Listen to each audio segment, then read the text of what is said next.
जब देखा तब कपारे पे कचर कचर। अब तने से सुना ना तो आज अपन सुनाई ले। वही मिलवा में से ना गुरैया जलेबी लेते आया। अरे गुरैया जिलेबी लेबी न देवी गुरैया जिलेबी। अभी ये तो काबा हम जाना रानी है, लेकिन तब वो मन कैला कह देनी। सुना सुनावा।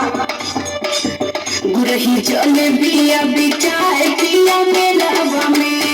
ऐसा ना कि एक यार से बंदी यार से मंगवा ले, ठीक है ना, हमारे टाइम ना। ले आई हम गरम छनात होई तेलवा में, ले आई हम गरम छनात होई तेलवा में। गुरही जलेबी अभी चाय पिया मेलवा में।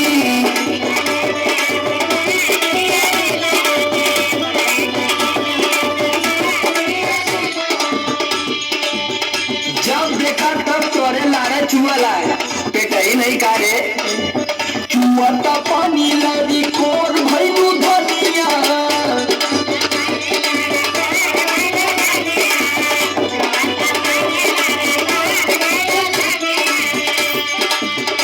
और नाम होए के चाटत चटोर भइलू धनिया, चटोर भइलू धनिया। चुआ तो पानी लगी कोर भइलू धनिया।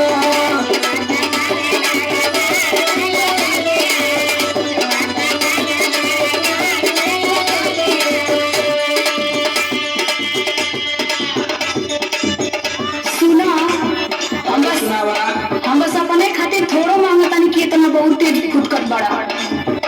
तब क्या करे खातिर मांगत तू? हम सबके खातिर न कहतारी, कुछ न कुछ सबके बदले में कहतारी, बस हमरे सुनाता। सबका ठिका ले ले तू। अरे काहे न, परिवार चलावे के बाद तो ठिका लेवे के पड़ी न। सुना सुनावा। अम्मा जी के लिहा पकौड़ी, बाबू जी के केला।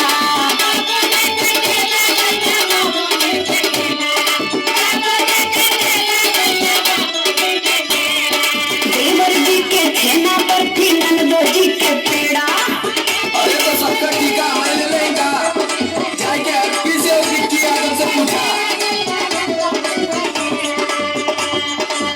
जमवा बचौले रही हा भीड़िया के रे लावा में, भीड़िया के रे लावा में। गुरही जलेबी अभी चाय पिया में लावा में।